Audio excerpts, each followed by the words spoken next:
हैं, अर्थात जो सद्मार्ग पे चलते हैं, जो अच्छे कार्य करने लगते हैं, वो भी व्यस्त हो जाते हैं, और जो कुमार्ग पे चलते हैं, गलत कार्य करने लगते हैं, वो भी व्यस्त हो जाते हैं।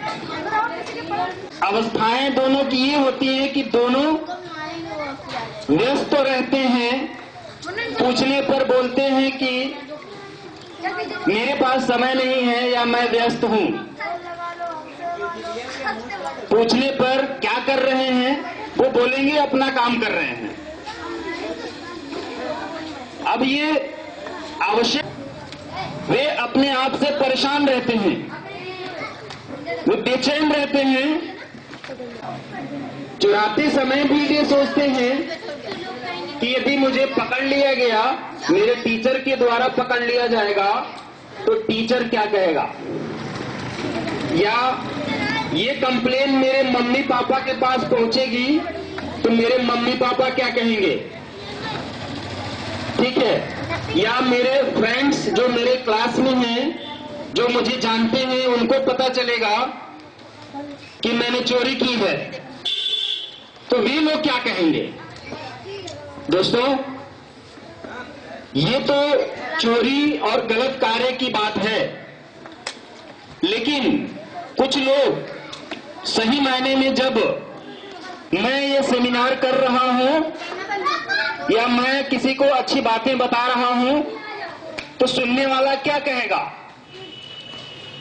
हमारी प्रॉब्लम इसी प्रश्न से बढ़ती चली जाती है। इस प्रश्न को हम जितनी बार अपने आप से बोलते हैं, अपने आप से करते हैं, हमारी उस व्यक्ति को ऐसे धर्मार्थ सदाचारी के कार्यों को करने के लिए रोक देते हैं। यहां तक कि वे लोग अपने परिवार के सदस्यों के द्वारा भी आहत होते हैं, घबराते हैं कि उनके मम्मी पापा क्या कहेंगे, उनके भाई बहन क्या कहेंगे, या मेरी पत्नी क्या कहेगी कि दानी हो गए हैं, दान कर रहे हैं। अभी तक तो ऐसा नहीं कर रहे थे, अब क्या हो गया कि अब तुम अचानक बदल गए। अभी तक तो मैंने देखा कि तुम झूठ बोला करते थे, लोगों को बेवकूफ बनाया करते थे। एक पत्नी अपने पति के लिए ऐसा सोचती है, या सच बोलने लग गए, ऐसा कुछ समय पहले तो नहीं करते थे, अब क्या हो गया। और यही कंडीशन पति की पत्नी के साथ होती है। दोस्तों, पति भी अपने पत्नी के लिए ऐसा सोचने लग जाता है कई बार, और वो स्थिति ऐसी होती है, किसी के जीवन में अचानक कोई परिवर्तन होता है। जैसे मैं एक उदाहरण दूं कि एक महिला जो किसी के यहां नौकरी करती है, ऐसा हम लोग उदाहरण से समझ लें। एक महिला किसी के यहां नौकरी करती है और अचानक ही जिसके यहां वो नौकरी कर रही है, उसका मालिक कहता है कि आप इस धार्मिक कार्य को करिए, आपका फायदा होगा, आपको लाभ होगा, आप लोगों की मदद करिए, आप कुछ ऐसे कार्य करिए जिससे कि समाज को फायदा होगा। जब समाज को फायदा होगा तो आपको भी फायदा होगा। ये बात उस महिला के मालिक ने कहा, या जिस मालिक के यहां वो महिला नौकरी करती है, उस मालिक ने उस महिला से ऐसा कहा, ऐसी सलाह दी। उस महिला ने ये बात अपने घर में जाकर बताई कि मैं अब खाली हूं।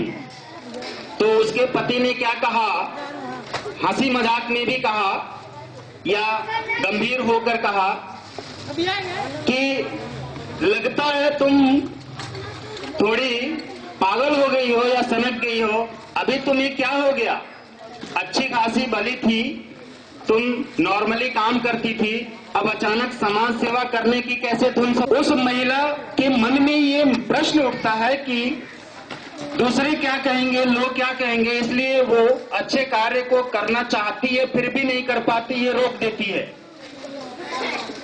ये स्थिति हम सभी के साथ होती है दोस्तों।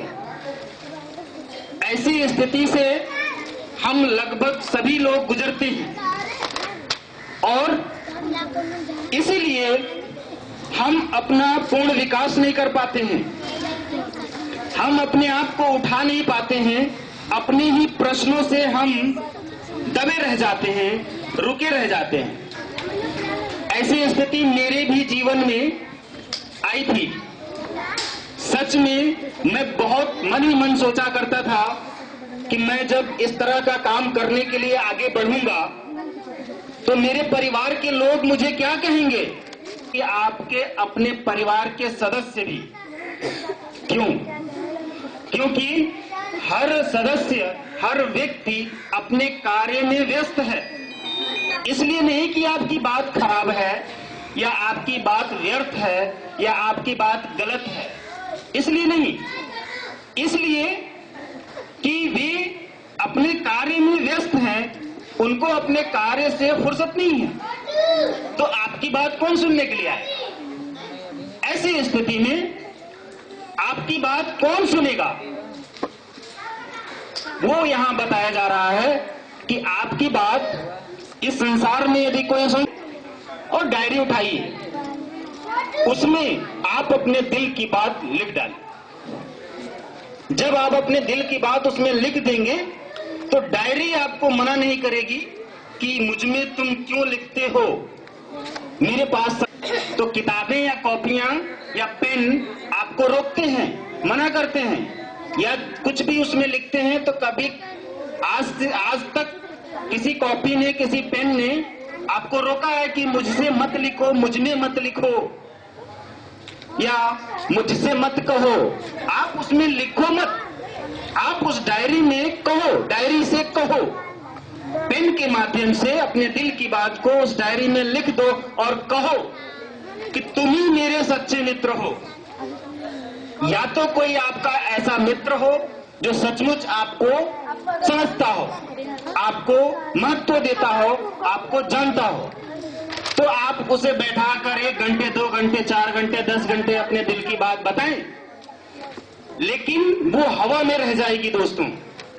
रहस्य की बात यह है कि उस डायरी में जब अपने दिल की बात लिखेंगे तो वो इतिहास बन जाएगी, वो कभी मिटने वाली नहीं है, वो कभी खत्म होने वाली नहीं है।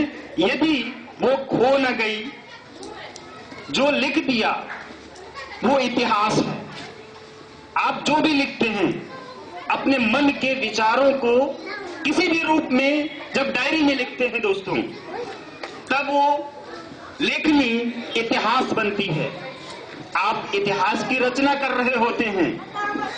वो एक ऐसा पल होता है जब आपके मन के विचार जन्म लेते हैं और उन विचारों को जब आप डायरी में लिखते हैं, किसी कॉपी में लिखते हैं, तो वो अमर हो जाती हैं दोस्तों।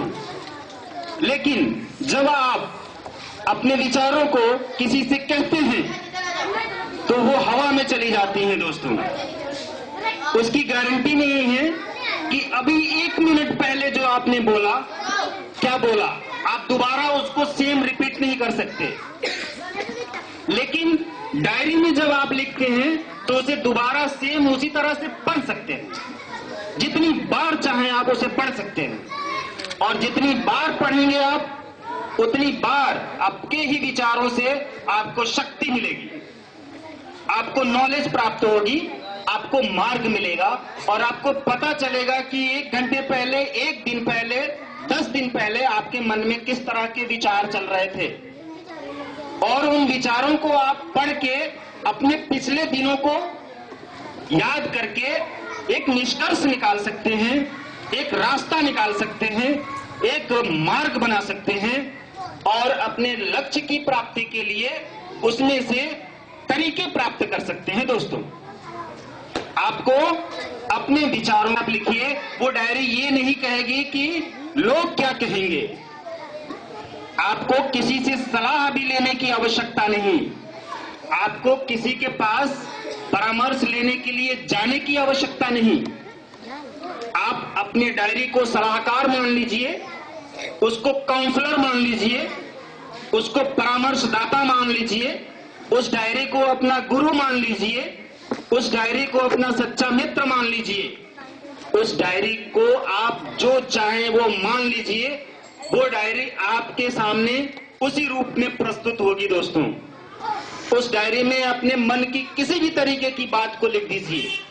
अगर उस डायरी को यदि आप अपना शत्रु मान लेते हैं, मान लीजिए कि आपने उस डायरी को अपना शत्रु दुश्मन मान लिया, तो उसमें क्या लिखेंगे? डायरी आपकी शत्रु है तो उसमें आप क्या लिखेंगे? आप उसमें गालियां लिखेंगे, मालूम है? क्योंकि हर कोई अपने शत्रु को गालियां ही तो देता है। तो डायरी को शत्रु मानिए और उस डायरी में जितनी गालियां आपको आती हैं लिख डालिए। लिखेंगे? नहीं लिखेंगे, क्योंकि आप जानते हैं कि गालियां लिखना, गालियां देना गंदी बात है, अच्छी बात नहीं है। और गंदी बात जब आप लिखेंगे, सोचेंगे, तो कभी अच्छे नहीं बन पाएंगे। तो डायरी तब भी मना नहीं करेगी, लेकिन अपने शत्रु के सामने जब आप गालियां देना शुरू करेंगे तो आपका शत्रु आपको क्या करेगा आपको मालूम है। हो सकता है उसके पास बंदूक हो तो आपको गोली मार दे, बम हो तो वो आपको बम मार दे, क्या कर सकता है? या नहीं तो कम से कम गाली तो देगा ही, चाटा तो मारेगा ही। उसी तरह से जब आप अपनी डायरी में उस डायरी को जब मित्र मान लेंगे दोस्तों, तो आपको मालूम है कि अपने मित्रों से किस तरह से बातें की जाती हैं, कैसे बातें की जाती हैं। आप अपने मित्रों से प्रेम से बातें करते हैं, अच्छी बातें करते हैं, खुशी की बातें करते हैं। तो उस डायरी में आप खुशी की बातें लिखिए, प्रेम की बातें लिखिए, अच्छी बातें लिखिए। उस डायरी को जब आप अपना गुरु मानते हैं या परामर्शदाता मानते हैं, तब आप उससे सलाह मांगते हैं उस डायरी से। तब लिखते हैं कि मुझे मेरे जीवन में ये समस्या है, मुझे इसका समाधान चाहिए। तो कैसे समाधान मिलेगा? लिखते जाइए कि मेरे पास मुझे लक्ष्य पाना है, तो लक्ष्य पाने के लिए क्या क्या संसाधन चाहिए, क्या क्या जरूरी वस्तुएं चाहिए, उन वस्तुओं की व्यवस्था कैसे होगी, मैं किस व्यक्ति के पास जाऊंगा तो वो मुझे ऐसी वस्तु देगा और मेरी जरूरत पूरी होगी, मैं उसके सहारे अपने लक्ष्य तक पहुंच जाऊंगा। मत सोचिए कि आप किसी के यहाँ अपनी जरूरत की वस्तु मांगने जा रहे हैं तो वो क्या सोचेगा। जब आपको जरूरत है तब आप मांग लीजिए, और जब आप मांगेंगे तो आपको मिलेगा। क्यों? क्योंकि आपको अपना लक्ष्य पाना है, न कि किसी और को। जब लक्ष्य आपको पाना है तो आपको ही मांगना पड़ेगा, कोई और आपके लिए अपने आप लाकर नहीं देगा। आपको स्वयं जाना पड़ेगा उस वस्तु को प्राप्त करने के लिए। और जैसे ही आप उस वस्तु को प्राप्त करने के लिए सोचते हैं कि मैं जाऊं और मांग लूं, लेकिन मन में प्रश्न उठता है कि वो व्यक्ति क्या सोचेगा, तब आप जाना रोक देते हैं, आपके कदम रुक जाते हैं, आप नहीं जा पाते हैं। सिर्फ मन में संकोच के कारण, डर के कारण, अविश्वास के कारण, भय के कारण शर्मिंदा होते हैं या पहले ही अपना रिजल्ट पा लेते हैं। रिजल्ट ये सोचते हैं कि लोग क्या कहेंगे, वो क्या कहेगा, देगा या नहीं देगा, तो फिर क्या होगा। ऐसा तो नहीं कि मेरा जाना व्यर्थ हो जाए। इस तरह के प्रश्न जब आपके मन में आते हैं दोस्तों, तो फिर आप वहां तक नहीं पहुंच पाएंगे, वहां तक नहीं जा पाएंगे। जब आप वहां नहीं जा पाएंगे तो आपको वो वस्तु प्राप्त नहीं होने वाली है, और जब आपको वो वस्तु प्राप्त नहीं होगी तब आप अपने लक्ष्य तक नहीं पहुंच पाएंगे। ऐसा असंभव है। और जब हम ब्रांड-ट्रेसी प्रेरक समिति के बारे में बात करते हैं, जब हम इससे जुड़ते हैं, तो तो ब्रांड ट्रेसी प्रेरक समिति का पहला स्लोगन ये कहती है, सकारात्मक सोचो, सफलता अवश्य मिलेगी। जोर से बोलिए एक बार, सफलता अवश्य मिलेगी। मतलब ये है कि हमें अपनी जरूरत की वस्तु को मांगने के लिए सकारात्मक सोचना है दोस्तों। जब हम ये सोचते हैं कि लोग क्या कहेंगे, तो ये प्रश्न सकारात्मक नहीं है, यह प्रश्न नकारात्मक है। और जब हम नकारात्मक सोचेंगे तो हमें असफलता मिलेगी, न कि सफलता। और जब हम नकारात्मक सोचेंगे तो हम ये सोचेंगे कि और हमारा लक्ष्य क्या है, सफल होना। आप लोगों का लक्ष्य क्या है, सफल होना। आप लोग सफल होना चाहते हैं या असफल होना चाहते हैं? सफल होना चाहते हैं। पूरी ताकत से बोलिए, शक्ति लगाकर बोलिए, मैं सफल होना चाहता हूं, मैं सफल होना चाहता हूं, मैं सफल होना चाहता हूं।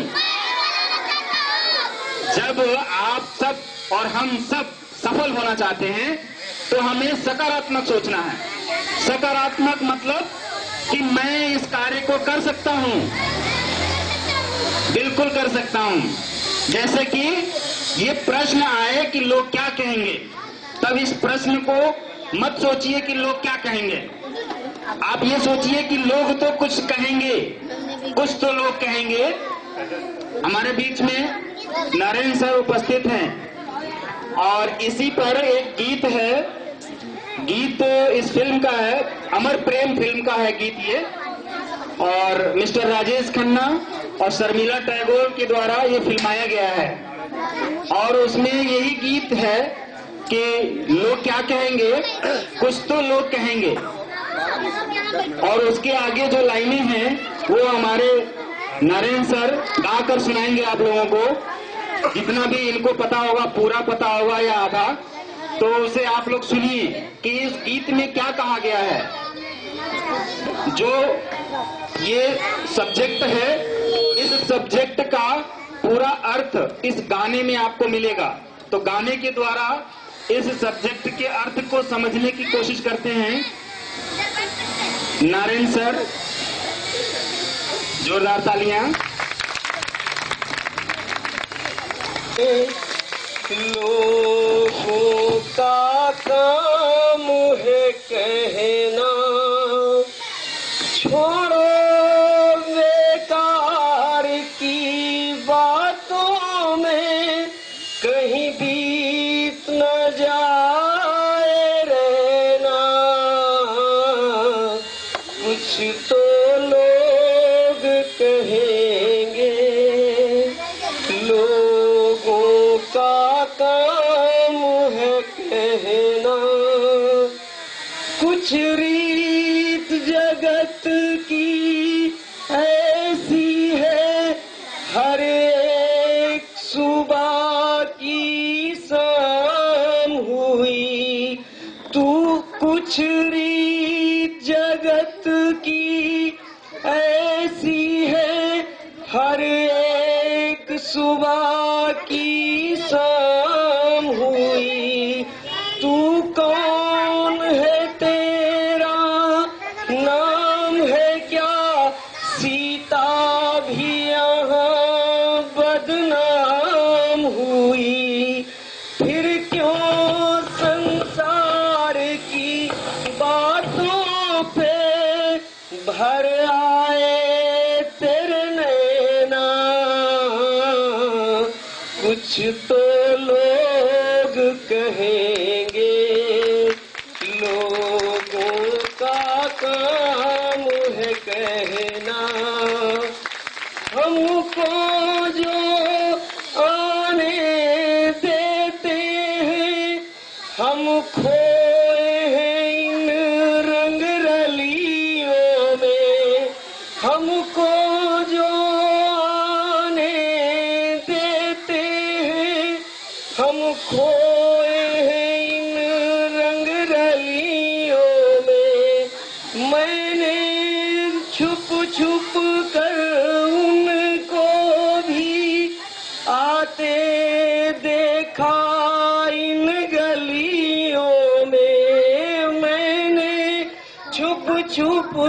पर